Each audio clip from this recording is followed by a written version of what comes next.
Welcome back, guys, to the IMMAbehonest podcast. Today we have Magic Mike, and here Eric, of course. Ericito.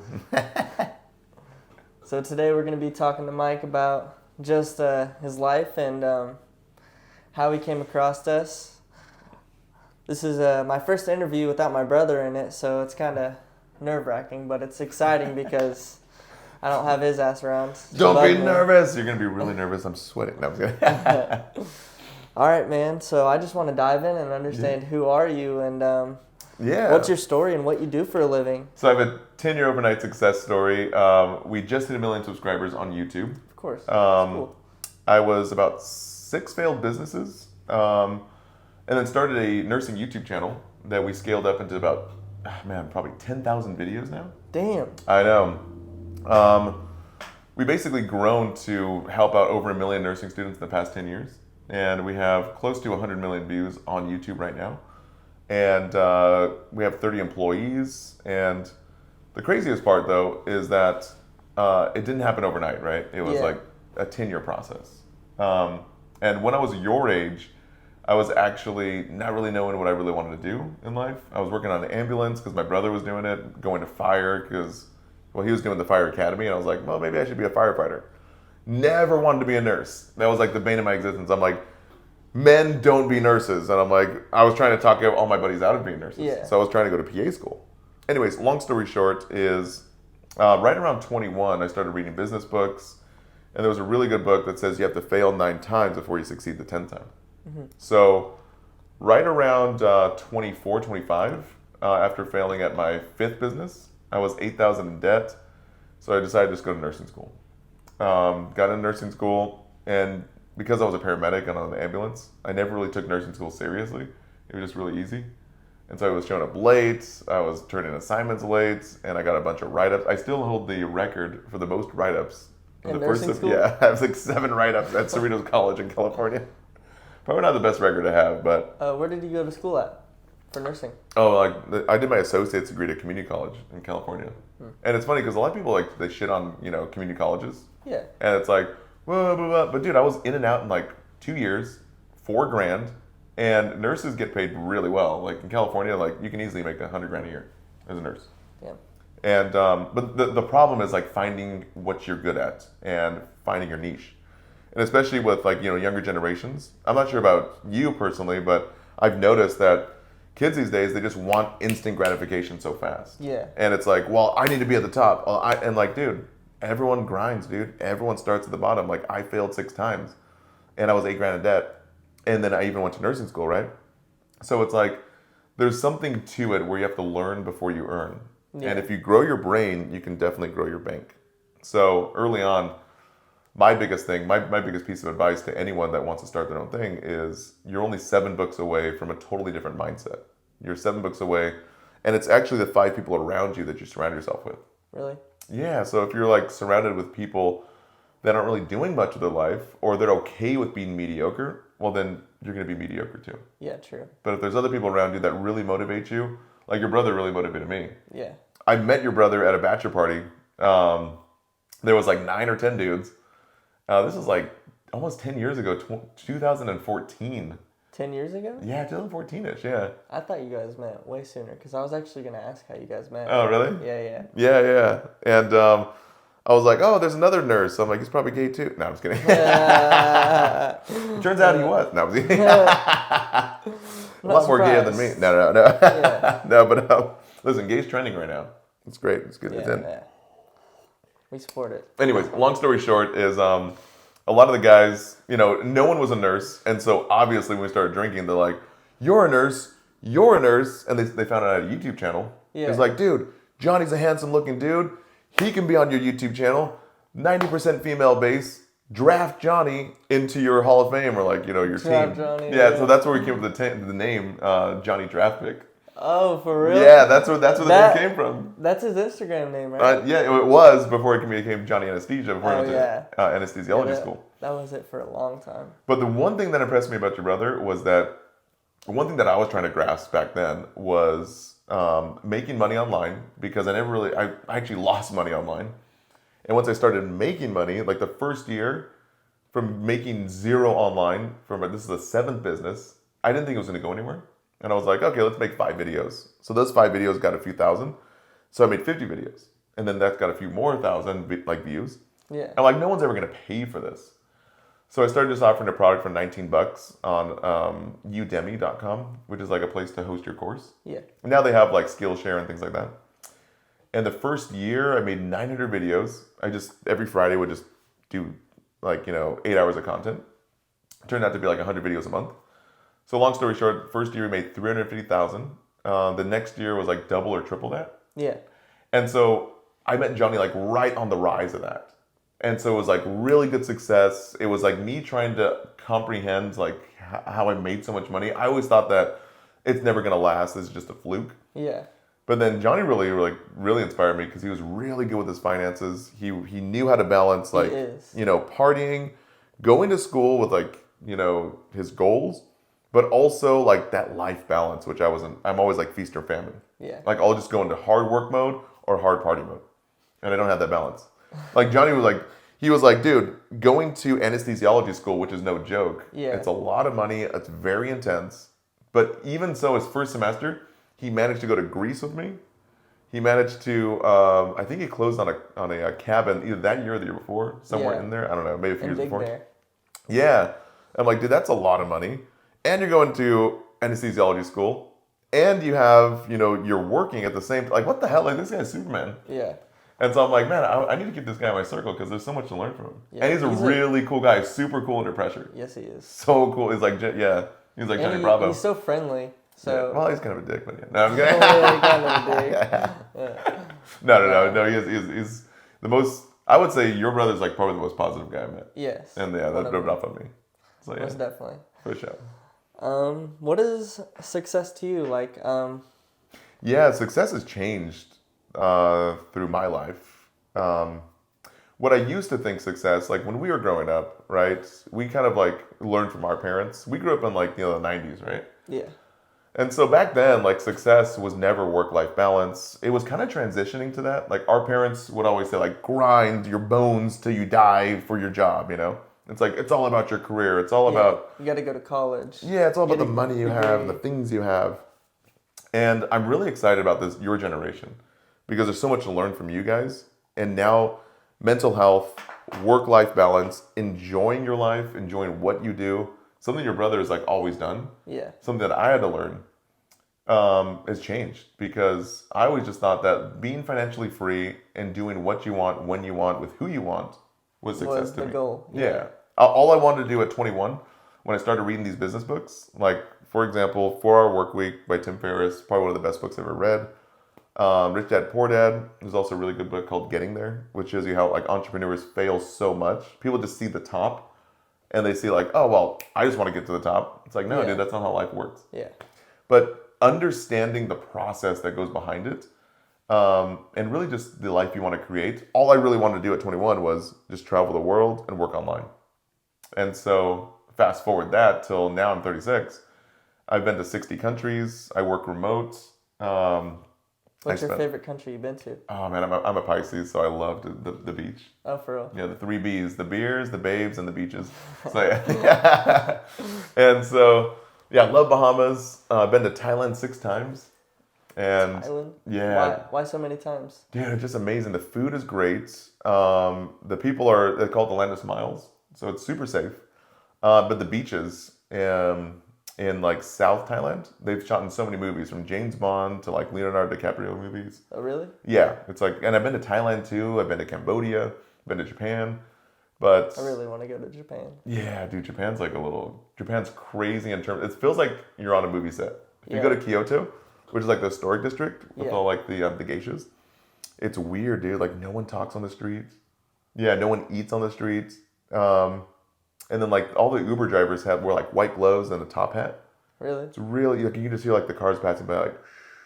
It's like what? So it's like really quiet. It feels like a robotic movie. It's like weird. Like you stop sometimes like on the street corner like, what the heck? It's the cleanest subway system you'll ever see. No graffiti, no trash. There's not even trash cans. People take their trash home to throw in their trash. It's super weird. Huh. It's really interesting, but it's beautiful. Yeah. It's amazing. That keeps your city clean, so. Yeah, but it's like, I mean, imagine like a utopia in a sense. Growing up there, though, I can see that a lot of people, there's so much pressure to be perfect. Yeah. And it's like there's no room for error, which I think is a wrong thing. I think, from my experience, growing up, you have to fail forward. You have to fail yourself into success. Because There's every a lot failure. of countries like that. Dude, yeah, there's so many countries like that. Predominantly Asian countries like Korea and like Japan. I don't see it a lot in South American countries because I feel like a lot of people are just more into family, more into like living life and like lifestyles. And like European lifestyle is amazing because it's all about the community and all about the people you enjoy your life with. Yeah. And siestas and taking naps. That's I'm Spanish, so yeah, my man. So you mentioned that you're only as good as the people around you. So what top 5 people do you have to be around? Like, what did you mean by that? Yeah, I mean, you're only as good as your tribe, right? So bad morals corrupt good company, or basically, you have to figure out where you want to be in life. So you have to be very intentional with what you want to do in life. And you have to sit down and really think about that. Yeah, I think the best thing to do is honestly just do a lot of soul searching.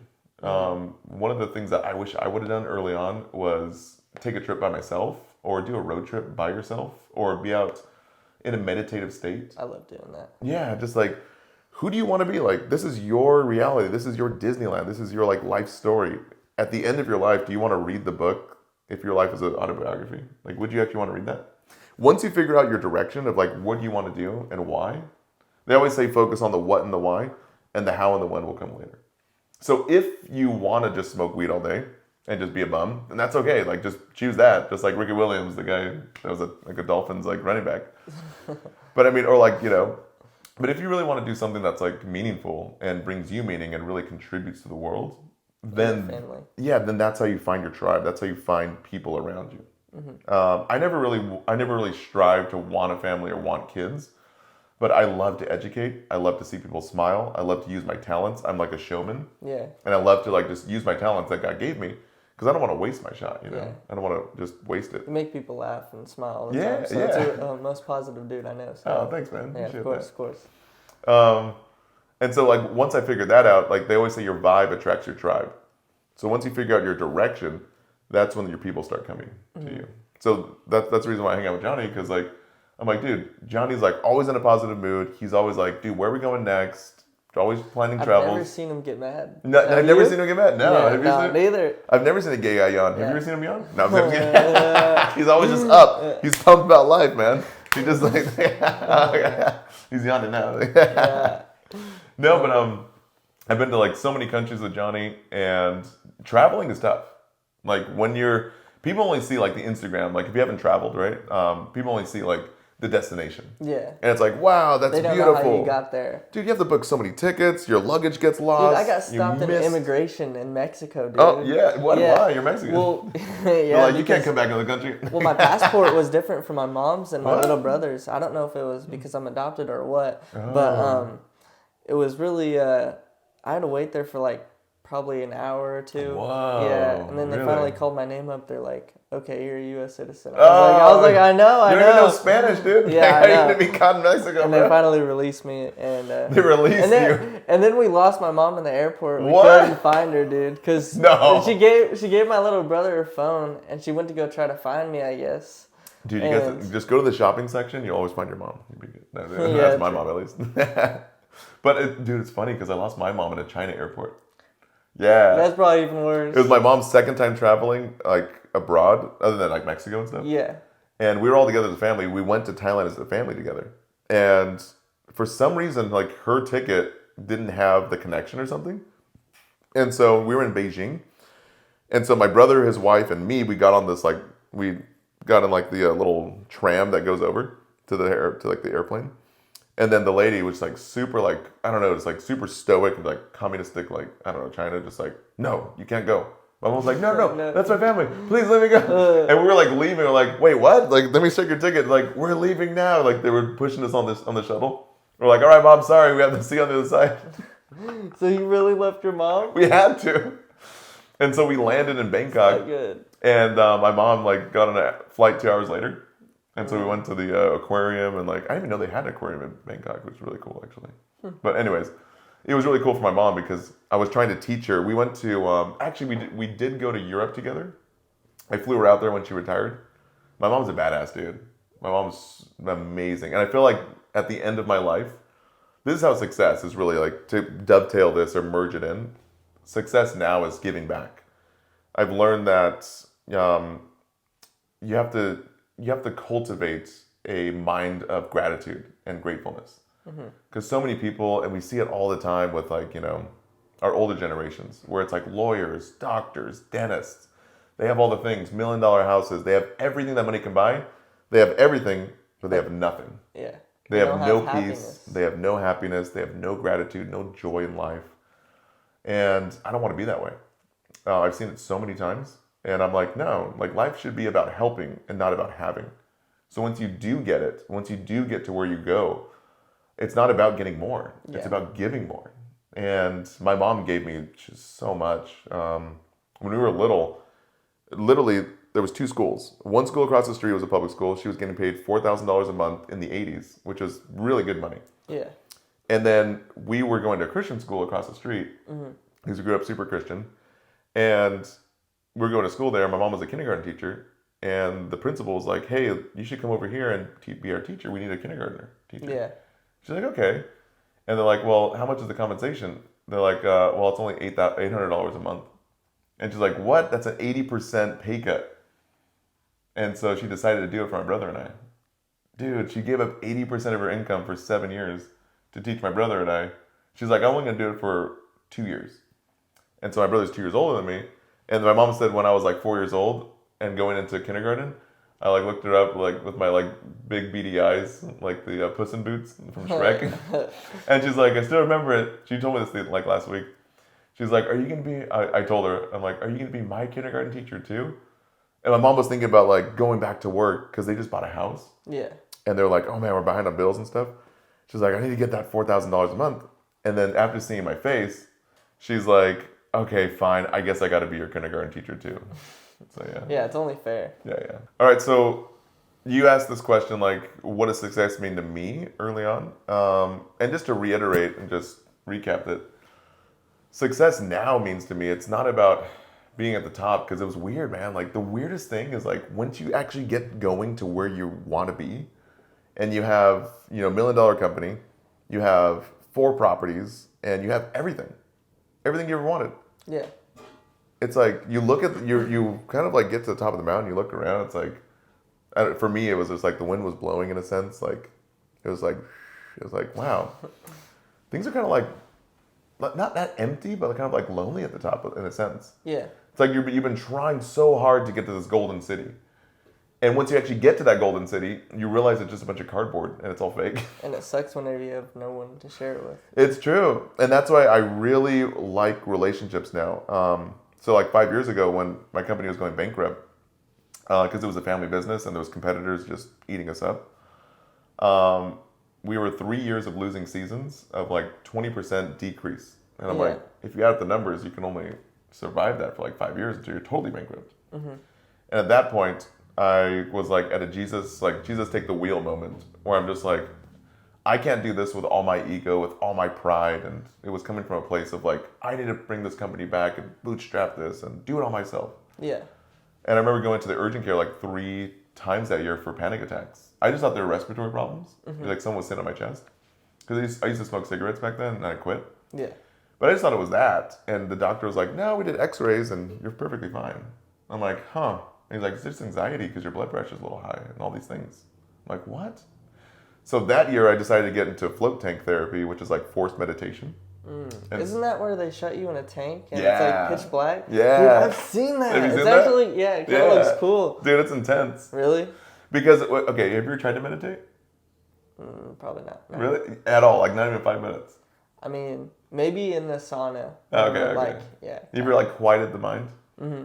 Because like, imagine this, like you're actually thrown into, you get into the float tank yourself. I can throw you in one if you want, but but you go into a float tank. It's like a little pod. It looks like an egg kind of, and you're floating in silence in like 10 inches of water. And it's one of the first times that I've experienced where it's like you don't have your phone, you don't have anything to distract you. You're in darkness. All your senses are taken away. You're floating in water like 1,000 pounds of Epsom salt, which actually infuses magnesium sulfate into your body, which basically like magnesium mellows out your muscles. So you're in a very relaxed state. And all you do there for an hour or 2 hours is just watch your thoughts. It's like watching a dog at a dog park. And have you ever seen like where your thoughts actually go? Where do your thoughts even come from? Yeah. And it's weird because like we're just so impulsive, and all we're doing is reacting on Instagram, reacting on social media, reacting to your relationships, reacting to your job. When you wake up in the morning, what do you actually do? It's like most of it's reaction. Mm-hmm. And if you get caught up in that, then your life just becomes a reactive state instead of a proactive state. So actually slowing it down and really just taking a reflective look on your life, like what do I actually think about? Like what is my operating system? Most people just don't even know themselves. They just go through life just reacting all the time. And I think that would probably be the best way to find your purpose. Yeah. Just going into a float tank. So what I did was I did a 25-hour challenge. It was like one of the challenges that we're having. 25 hours in the month. So I would do like 2 to 3 hour floats a few days a week to get up to that 25-hour mark in the month. And man, talk about life-changing experience. How much is it? You can get a full access membership for like $300 a month. But I actually bought a float tank because I've been doing it for like 4 or 5 years. Really? And we're putting it at my brother's house, yeah. And then now we're building a farm that's like a biohacking farm. We're going to put 5 float tanks there. Yeah, it's going to be really, because I want to show people how to do this. Yeah. Because for me, like, I'm so ADHD that it's like, it's so hard to meditate on yourself by yourself. It's like the phone will ring or you're thinking, your mind is so cluttered with thinking about just random stuff. And it's like, for me, it was like a dog at a dog park, just like running and running and running. And I'm like, man, where does my mind go? So I actually traced my mind, and what my mind does is it starts with being curious. It's like a triangle. Then it goes down to like, how do I optimize it? And like, how do I do something better and go to point A to point Z, like faster, easier, and better? Mm-hmm. And then I get really frustrated at the end where it's like the details of it all. Yeah. And so I can stop myself, and now I learn how to like stop myself not to get frustrated, and really just to bring that curiosity back in with whatever it is, relationship or finances or business. And it's just really cool just to like see your mind. And it's pitch black too, right? Dude, pitch black, yeah. You just like, it's like when was the last time you just went without your phone or any human contact? Digital detox? Like 2 months. I didn't have a phone for a month. Oh, you didn't? Okay. Yeah. So, and also whenever I went to the airport to get here, I didn't have a phone. Oh it got my God. stolen. How the heck? Yeah. It was actually it's a weird story. So, have you ever watched Paternity Court? No, what is Paternity Court? It's where they tell you if you're the father. Oh my gosh, Yeah, it's like Jerry Springer? Yeah. You are pretty not much. the father. Okay. So there's this dude I work with, and I ended up leaving my phone in his car whenever he was dropping me off to get my dog, and he left and he didn't show back up like for 3 days. What? Yeah, and then as soon as I was leaving, I guess he showed up like 2 hours later, and then still kept the phone.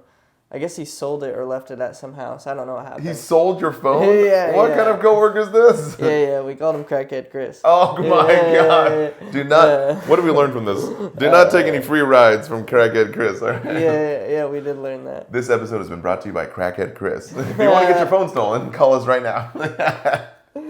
But no, anyways, I ended up getting on the plane. I had to figure a way out. I got through the airplane with my laptop only. Wow. Yeah, texting my brother off of TikTok. Wow. Yeah, so I ended up finding him. And then a side story to that, we watched his paternity court. And so whenever it tells you like if you're the father or not, they go, Chris, you are not the father. Wait.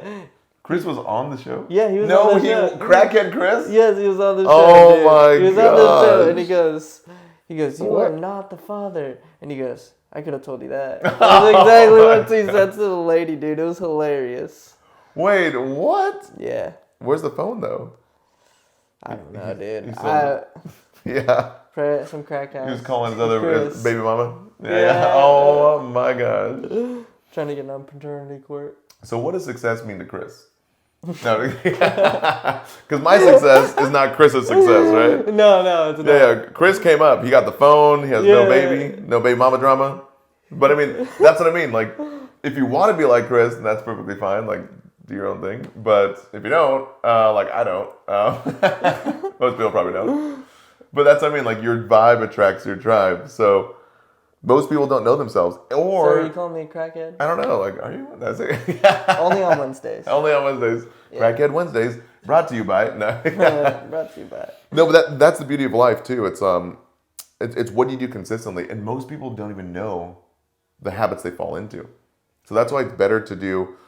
I would recommend trying to do a 25-hour float tank month, or just jump into meditation to really understand yourself. Because once you understand yourself and really what you were brought to earth for, they said there's only two things that really matter in life: the day you're born and the day you figure out why. So figuring out why is the most important part. And that's why you need like a mentor like your brother or mentor like me or people around you to help guide you to that. And it's really honestly difficult to find. Some people don't even find it. And that's why they end up in addiction or they end up like drowning themselves in like alcoholism or something. I just got very lucky. You really did, dude. Yeah. For reals, man. But that's what I mean. Because once you find your purpose, then that's the opportunity to help other people find their purpose. See, and that's why I don't look down at being adopted, because I was adopted into a better family. It's so where true, it showed me a lot more self-independence, a lot more opportunities, comprehensiveness, stuff like that. So, dude, I mean, imagine the impact if you were not adopted, right? It's like, where would you be? Yeah. And the craziest part about life is like, the worst things in my life, looking back on it now, is I'm like, the worst times in my life has actually been the best time overall. Because in nursing school, like, imagine that. You failed 6 businesses, $8,000 in debt, and then I failed out of nursing school my 3rd semester. And at that time, I was like, man, my whole life's a failure.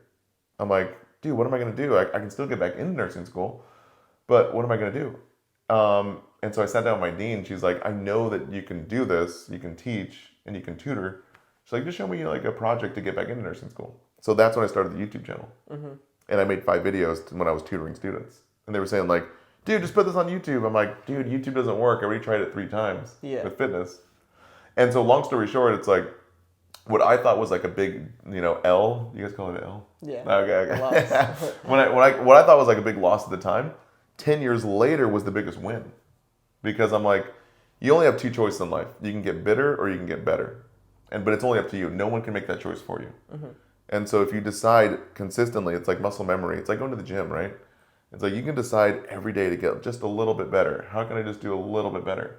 But that's what I mean. You're only as good as your tribe. Because if your entire tribe around you is getting bitter, then you got to either ditch them or find your new tribe. You know what I mean? Yeah. And so on the last point to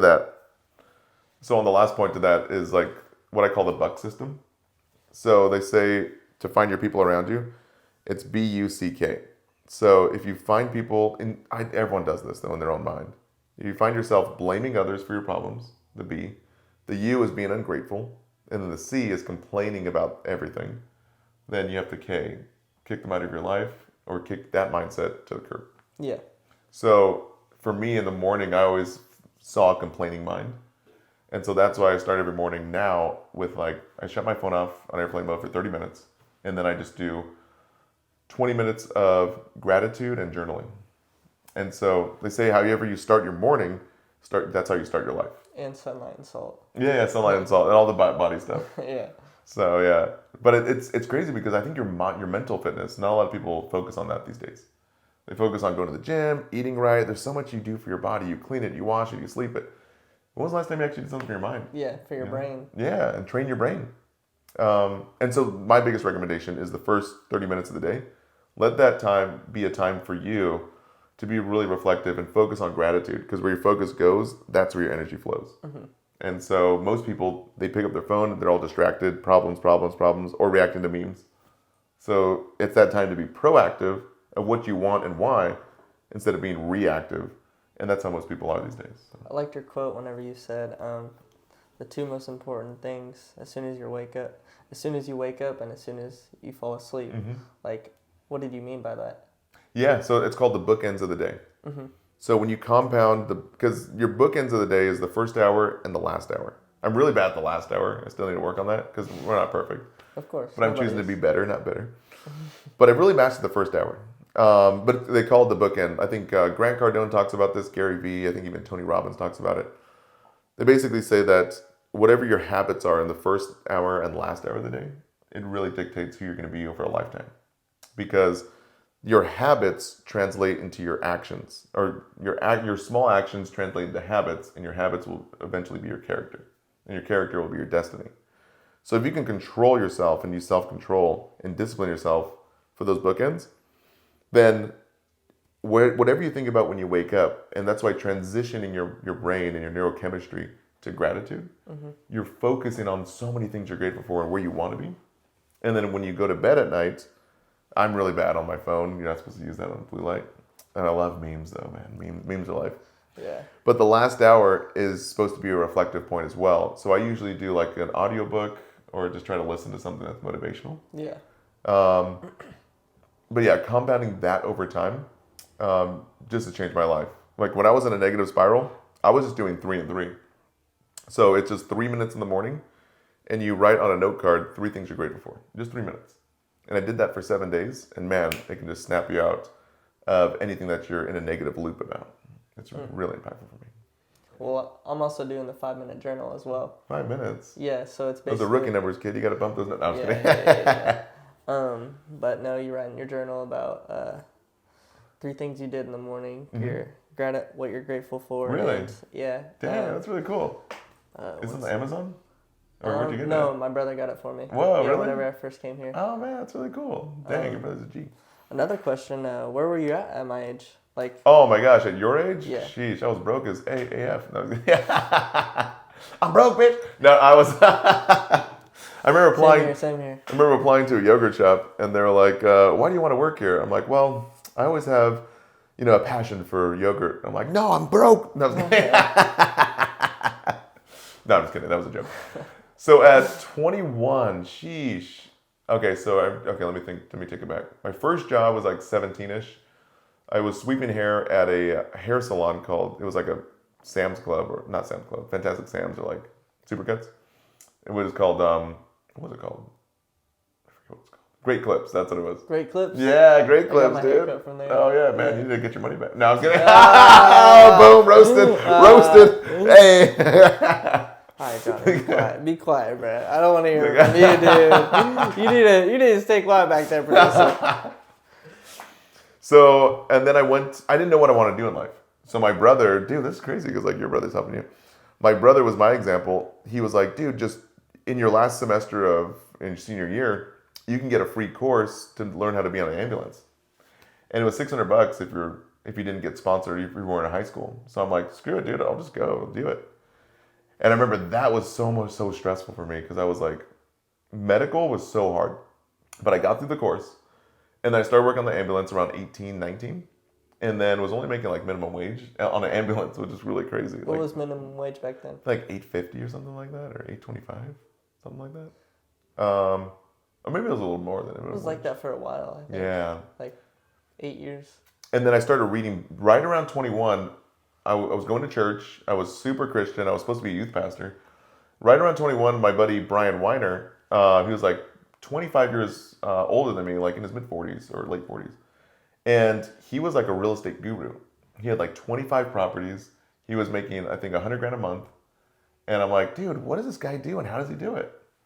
And I'm like, I just want to learn from him. And he's like, and he would just really just like mentor me. And he would just basically saying like, hey, he was the only guy that really gave me the time of day because that's why the book Rich Dad Poor Dad. My dad was the poor dad in his mindset because he failed at 2 businesses and just quit. And Brian was like, no, dude, you got to keep on failing to success. He's like, here, read these books.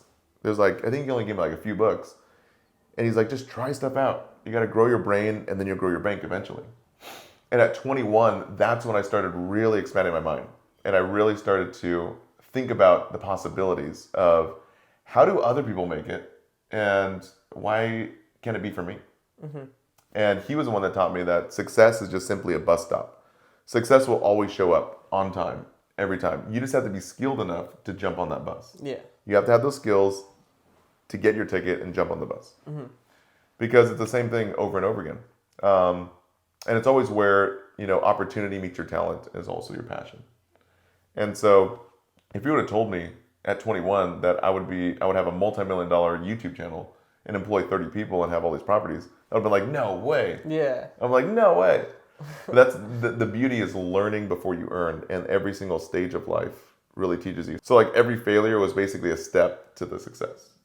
Because if Simple Nursing or that YouTube channel was the first thing I ever did that popped off, I wouldn't know how to manage my time. I wouldn't know how to outsource something on Upwork to make a website or create an email nurture campaign. Yeah. It was all the other failures that I knew how business worked at that point.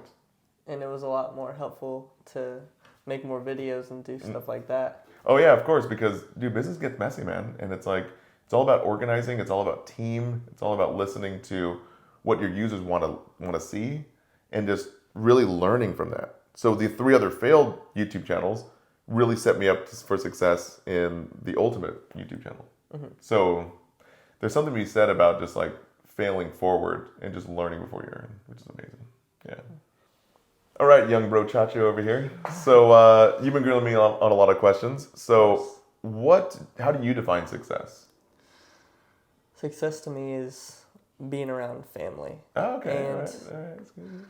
also, it's not about how much money you make. It's about how you're going to use it in the future. Oh, Kind of related to you, but yeah. So what did you learn about money thus far in your life?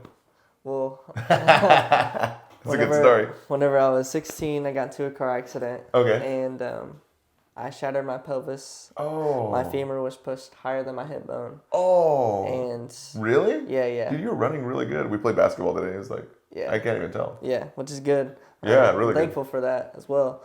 I have 2 screws in my knee and 3 screws in my pelvis now. Then you got screwed? Yeah. Okay. I did. Okay. I did get screwed. Oh, yeah, you did. I got into the accident, and then whenever I turned 18, I was getting a settlement. Oh. So, yeah, on my 22nd birthday. Dang. And I got $50,000. $50,000? Yeah. How old were you? 18 years old. Oh my gosh. And no. We didn't grow, I mean, okay. Okay, so you guys didn't grow up poor. rich. We weren't poor. Okay. We were at an okay income. We had everything we needed. So we always got everything we wanted. So okay. Did anyone ever teach you how to manage money or? My brother was trying to help me. He was trying. I was semi-listening and I semi-wasn't. Of course, I mean, you're 18, yeah. And I had a lot of things going through my head. I got a lot of cash. Don't mind spending it. My first thing that I wanted was a car. Okay, what kind of car? The first one I bought was a 2012 Chevy Cruze, but it was a 6-speed. A Chevy Cruze, okay. Yeah, it was a 6-speed. Weird flex, shift. But okay. Yeah, not really a flex, but... Yeah, trust me, it was not. It was a starter car. For 50 grand? You got scammed, bro. Yeah, 50 grand. No, you didn't. You spent 50 grand on that car. No. Oh, I was going to say, I'm like, bro. No. Dude, CarMax.com, brought to you by... No, I'm kidding. Carvana.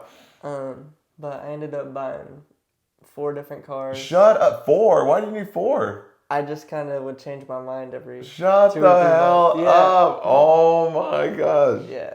You didn't even go on vacations? You didn't do anything? You didn't travel? I mean, I traveled in the cars. Oh my gosh, that is lame. Wow. In 8 months, I put 38,000 miles on my Volkswagen. Oh, shoot, where'd you go? I went to Chicago. We went to Tennessee. Who's we? Me and my buddies. Oh, okay. And stuff like that. But did anyone ask you for money, like any of your buddies? No? Did anyone know you had money?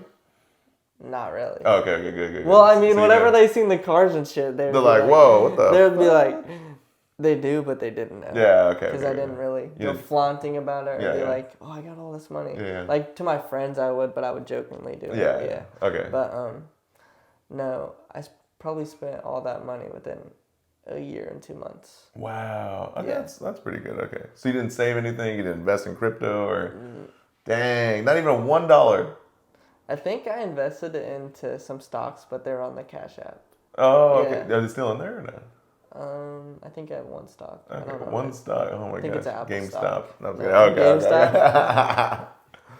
GameStop. Okay, so you bought 4 cars in 18 months. Mm-hmm. And then what happened to the cars? So I either sold them and made bad investments, or okay, what kind of bad investments are we talking here?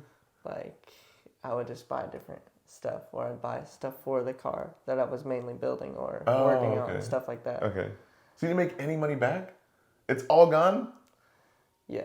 Oh my God. No, but I'm glad you learned this at such a young age, because so many people don't even understand this, right? Like so many people go through life, they make, my brother's a great example of this. Make money, spend it as soon as it's in his hand. As soon as it's in his hand. And he goes through like, it's like almost like 40 now, and he has like 90 grand in credit card debt. Anyways, long story short is that he's still learning right now. Everyone's learning still. But the idea is that you have to understand, just like your body, just like your mind, your mental fitness, no one's going to do it for you. So I'm glad you learned that at a young age, and you feel the pain, and you feel the pain of loss. Because they always say the pain of loss is worse than the pain of gain. Because I could have had so much money. I could have made I thought you were going to tell me, like, decisions. I invested it correctly, now it's over 100 grand. Yeah. Oh, man, okay. I wish. I know, me too, dude. Shoot. Stop playing. No, I'm just kidding. I could try again, though. No, you can try as many times as you want. Because if you think about it, $50,000 is not a lot of money. It's really not. It's that's kind of glad why I did spend it, because it made me think, like, okay, if I can spend it, then I can definitely earn this. Yeah, of course. I just have to figure out a way what I'm going to do to earn this. Yeah, I can show you how to make a YouTube channel, or 6 of them, and fail at all of them and succeed the 7th time. I'm cool with that. Yeah, let's do it, man. Okay, so let me ask you this. What have you learned from that situation? To manage my money better. Okay. Like, I still make bad financial decisions. What do you mean by bad? Like, I know to save some of my money, Uh-huh. but I still spend it on stuff I don't need. Okay, like what? Like, just going out or, like, stuff like that. Okay. I mean, you bought this right here. This is a pink pumpkin at pinkpumpkin.com. You said you bought this for like 20 grand? Because it's the only thing? Is it from Binkski's? No, I'm just kidding. Okay, so let me ask you this. If you had 50 grand today, what would you do with it? Give it to my brother and tell him to invest it. Oh, really? Yeah. I would take 10 grand out and take a car, though. Okay, Daddy. A car again? Haven't you learned your lesson? Well, that's something I'm always going to... Okay. What kind of car would you have now? An Audi TT Quattro, a 2002. What'd you say? No, I'm stuttering. What is it called? Audi TT Quattro? Yeah. Is that even a real word? Did you just make that up? No. Okay. It's a real car. It's really? a AMLS. What is that? It's the yearly Le Mans race. Oh, okay. Yeah, so the 24-hour race. Oh, yeah. Le Mans. I have no clue what you're talking about. Le Mans? Yeah. Is that what you like the breath work that you do with pregnancy? Le Mans class? No, I'm kidding. Okay. Wait, where's that in Italy? Yeah, I think so. Oh, okay. I went to the Mille Mille. Have you heard of that one? It's it starts at the Ferrari headquarters, 2 hours north of Rome, and they have like 1940, like all the way from the early 1900s, all the way to the present Ferraris, and they go all the way down to Rome and back up. It's crazy, like hundreds of cars. Each car is like $5 million. Damn. It's wild, dude. So maybe that's your niche. Maybe your niche is like doing stuff with cars. That'd be really cool. Man, I could talk to you for hours. It's been great talking to you. Dude, my ass actually has to go to work, okay, and that Daddy. makes some real money. But, yes, sir. Before we leave, I think I want to teach you something. All right. So, you know what dabbing is? Oh no, what is this? You don't know what a dab is. The dab. The Yeah. dab, I thought you meant like hitting the wax, like dabbing it up. Like, No. Okay. I'm like, No, we gotta. what? Or dapping. Soldier Boy? Dapping What's up. a dap? Where you dap people up like this. Dap? Yeah, dap. What are they called? That's a handshake. I know. Just. What about this one? It's You go right slang. here. Like waka, and jellyfish. No, you guys don't do that. No. Oh, okay. Sorry. Yeah. Okay. All right, man. Okay, wait. How do you dab it? You just Dap? what we just did. Yeah. Just like that? Yeah. My man. Shoot, Yeah. skadoosh. Douche. Do you say anything else like scooty scoot? No. See you later. Oh, that really? That's lame. See you later, my man. See you Shoot, play later. a shoot, man. Scooty scoot. Catch you around. Can we do that? All right, guys, that wraps it up with me and Edexito here on the IMMAbehonest podcast. So, guys, remember, learn before you earn, grow your brain, grow your bank. You can only get 2 choices, getting bitter or getting better. So choose to get better, and you're only as good as the people around you. They're 5 people. All right, guys, please don't forget to subscribe, hit the bell notification button for our future videos coming out very soon. Thanks so much.